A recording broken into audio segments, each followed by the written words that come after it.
Speaking of finding something, I found out something that I didn't know this past week about my old friends at Sinclair Broadcasting, the people that paid me weekly, very weekly, for a couple of years to try to get Ring of Honor Wrestling off the ground on their network or their group of stations. But I knew that they had bought the Fox Sports regional sports networks in that deal a couple years ago.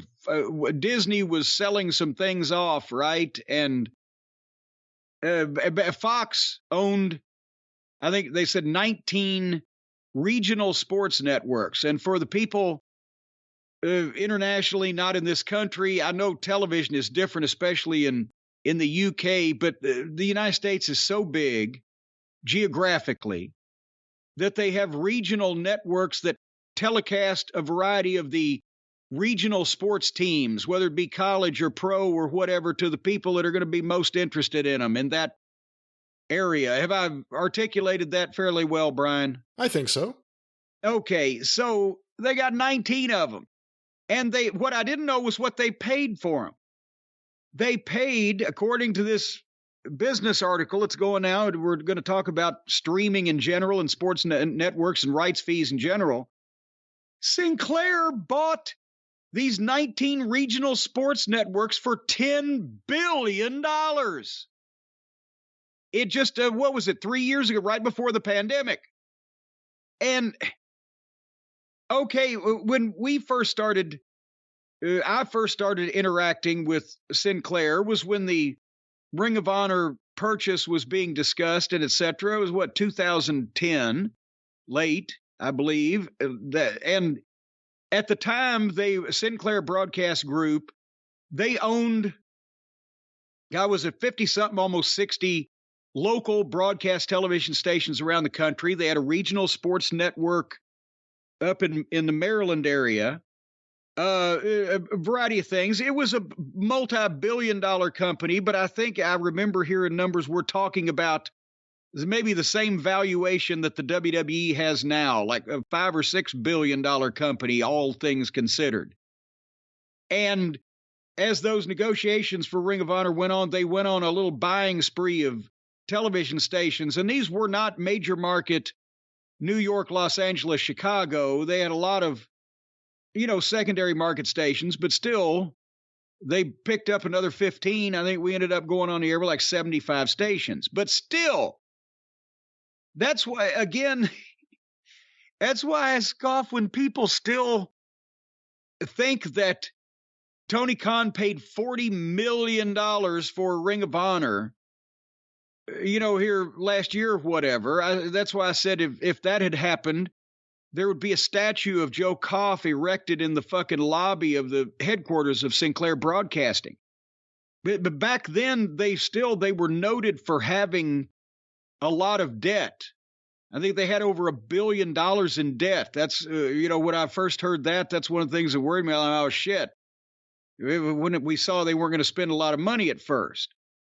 But the idea that they spent $10 billion for these regional sports networks, which are now $8.6 billion in debt and going bankrupt. Apparently, they started their own subsidiary company, Sinclair did, to Diamond or something, to run these sports networks, and that subsidiary is on the verge of going bankrupt. They have to pay $140 million just on an interest payment on their credit. Here coming up, don't think they can do that. And they pay these the professional sports teams, they pay them rights fees. And Brian, you said that's going to screw up some of your baseball, is it not? Well, it won't screw up my baseball. It may help baseball in the long run because there have been so many blackout issues where a local team's games can't be aired locally on a different channel, or it relates a lot with streaming issues where you can't stream. For the longest time, if I was in New York, I couldn't stream a Mets game, but if I went to Florida, I could. Which is just the stupidest thing ever, but it's been the way forever. They pay a lot of teams a lot of money. And one of the articles I read really had a great way of looking at it, which is for so long, so many of the teams that cry poverty have actually gotten a lot of money. The St. Louis Cardinals, I think, are due $60 million this year for their local television package. But now they can't pay that. So it's going to affect all these teams. And this may be the schism that causes Major League Baseball to purchase the rights to all of this and bring everything in-house so we could have nationwide streaming of baseball. But I got fucking hot when I read this because I know approximately what they paid Kerry Silkin for Ring of Honor. And as I said, I know somewhere in the realm of reason, which is not $40 million, what they got from Tony Khan for it. And the fact that it cost them as little as it did to operate, at least at the level that it did, no matter whose administration during the whole time that they owned it. Jesus H. Christ, that we couldn't get a fucking camera when they first bought the thing, and they spent $10 billion for this network of sports networks that they owe now $8.6 billion on, and they're going bankrupt.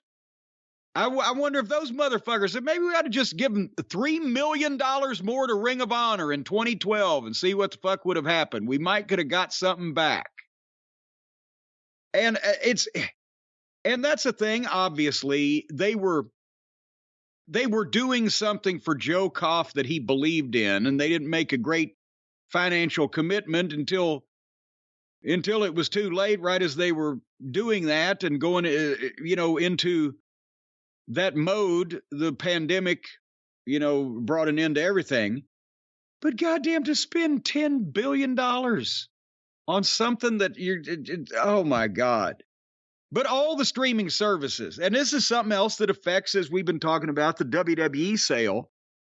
All the streaming services are in the red because they did this with the network, the WWE network, which has been almost 10 years ago now, when they said, oh, we'll have 2 million or 3 million or whatever it was, and they got like half of that or a third of that. And it's not just in wrestling. Peacock is going to lose over $1 billion this year, I think they said, on its way to becoming profitable. In whose lifetime? They not only have to set this infrastructure up, but they have to pay for content to put on it. And then they're selling it to people for fucking, like I said, the WWE has done more to devalue a big wrestling show or historic wrestling footage than anything else ever with Peacock, because now you can get practically everything that's ever been put on tape for $5 a month or $10 a month, including WrestleMania. So I'm not surprised they're losing money when they're spending money like drunken whores, and you can't make that back, can you? No, I think there's a big apocalypse for streaming that's already been taking place and that will continue to take place. There's too many. And, the comedian Jim Gaffigan had something I saw a few years ago on CBS Sunday Morning where he said, why don't they just take all the streaming channels, all the streaming networks, all the streaming platforms, and put them together, and we can call it cable television? Because it would be easier that way. But no, I think, actually, for everyone, I thought a la carte was the future and just everyone will subscribe to whatever they want. In a certain respect it is, but actually I think it's the opposite now. I think people don't want to subscribe to all these things. I think the subscription model is kind of a broken model in a lot of ways, and I think the true test is put everything out there for free and let it be advertiser supported and give the content to the people for free, and let's see how it works.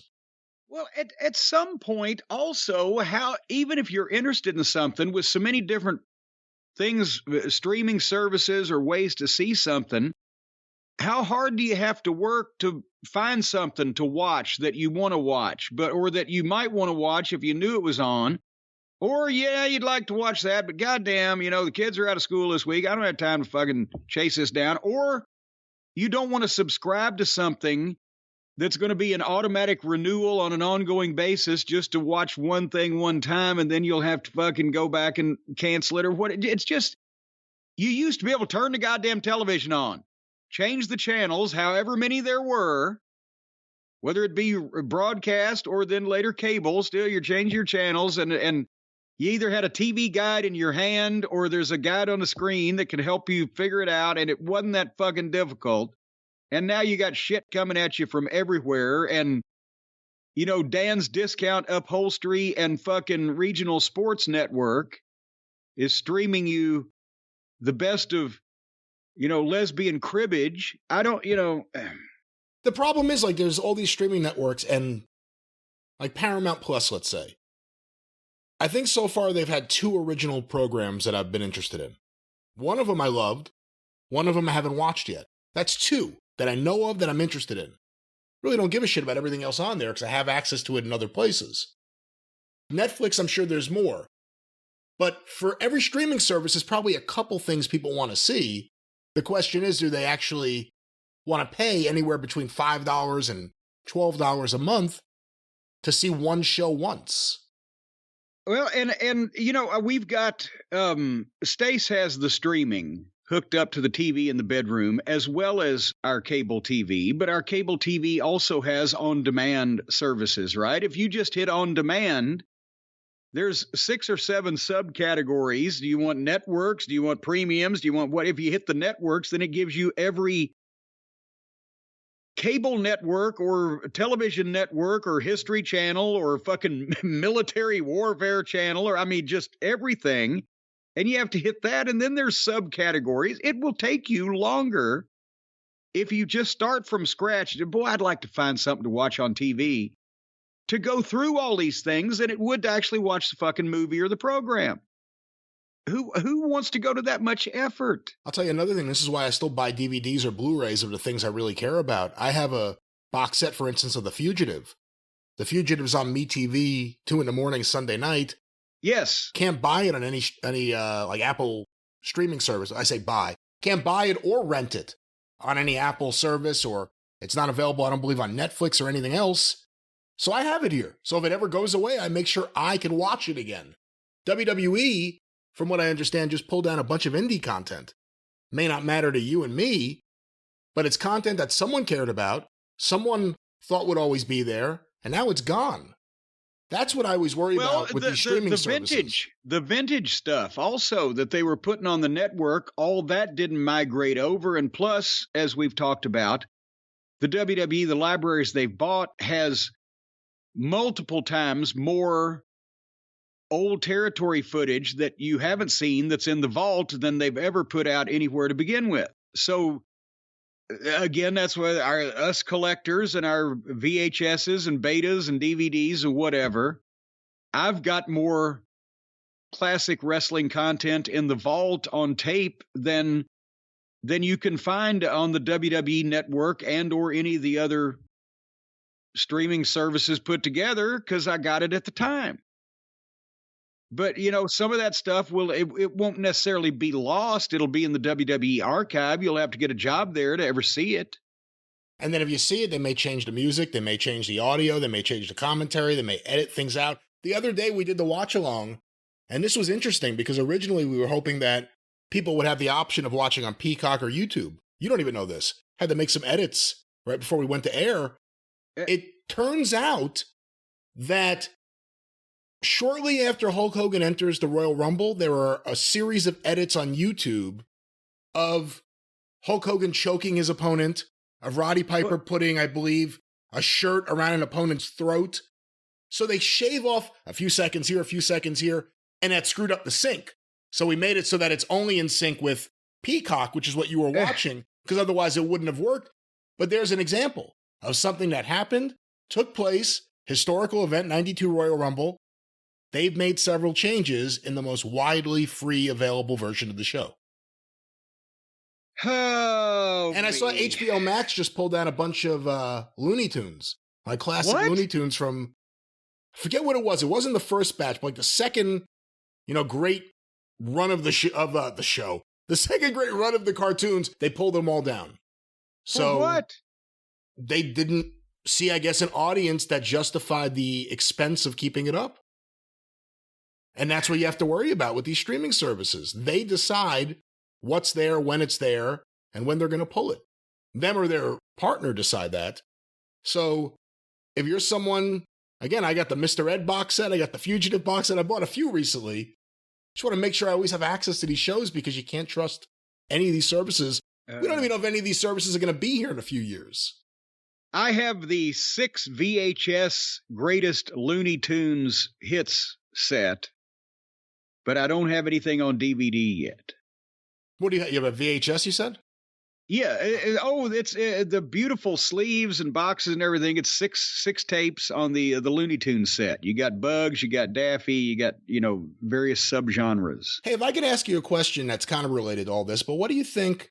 We're not just insulting the youth of today, as I expect you to do, but what do you think about the idea that today kids, primarily, although there are exceptions, my kids have a record collection, but kids today don't know what it's like to have a physical unit of whether it's a record or even a CD or a DVD or even a VHS, of holding packaging, of holding the artwork, of reading the liner notes, for any of these things. They don't have that experience the same way we did. Again, times change, things evolve, but what do you think about that? You're talking about the nice packaging of the Looney Tunes box set. Does a kid know what a box set is? I'd never actually even thought of that. It was so revolutionary to me, the idea that we could, by the time that I was 20 years old, we could actually not only have videotapes that we could buy and bring to our own home and watch, but we could tape programs off television so we could actually see them after they had aired. That was so revolutionary and wonderful that I just can't imagine that anybody for the rest of their life would not want to compile as big a collection of videos on whatever format exists as possible. Because it was like, when the Wizard of Oz went from black and white to color. And then, records I grew up with because they were already a thing. But the idea that's how you got music. And honestly, I did like cassette tapes better by the time I was a teenager because you could take those in the car. But rather than buy them, I would make my own I'd buy the records because the sound quality was better. And then I'd make my own cassette tapes and I'd have both. But, the idea of not having, it goes to books too. And they've still got books, thankfully. But the idea of if you're a fan of a band, or if you like a genre of something and there's books about it, or if you're a wrestling fan, so you want tapes of the great shows, of the great matches, the idea that you wouldn't want to save that stuff in whatever format and have it physically in your house in a collection would drive me completely the fuck out of my mind. Yeah. If you look at wrestling books, the Rocky Johnson book, the Gary Hart book, they sell for hundreds of, if not thousands of dollars on eBay for a reason. They were here and then they were gone. If you got one, you were lucky. That's why if there's something I think I'm going to want to read at some point, I'll buy the book. Because I've seen too many times, especially with books, goes out of print. It's gone. There's a book that came out in 2019, a Thimble Theater collection, a collection of the pre-Popeye Thimble theaters from the 20s. The Fleischer cartoons, right? Well, before the Fleischers even got a hold of Before the Popeye. Fleischers? Yes, the newspaper comics by E.C. Segar. Oh, that's right. It was Seeger, yes. And came out in 2019. It's gone. Can't get a copy anywhere. It's not on eBay. It's not on Amazon. I lost my chance. I got to hope it gets reissued by Fantagraphics or something.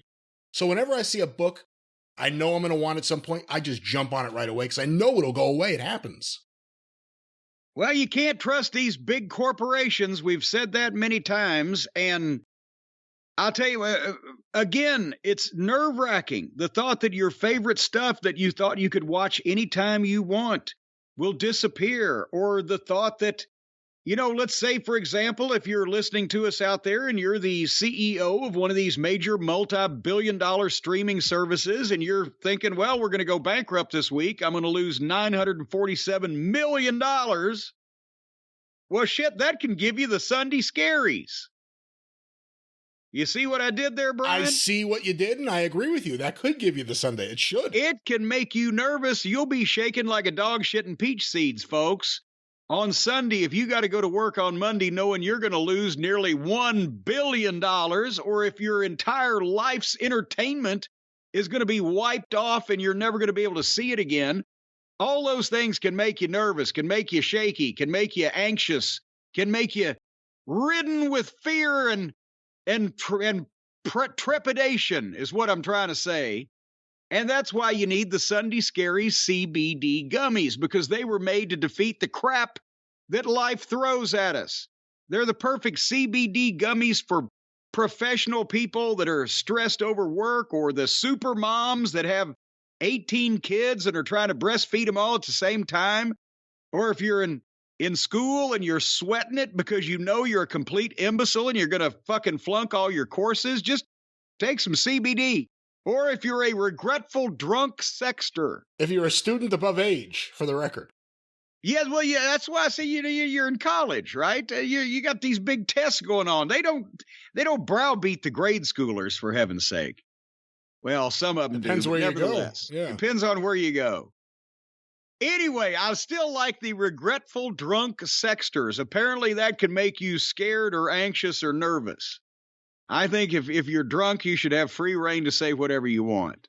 Do you think it's people who are regretting the text as they're doing it, or just after the fact when they wake up sober?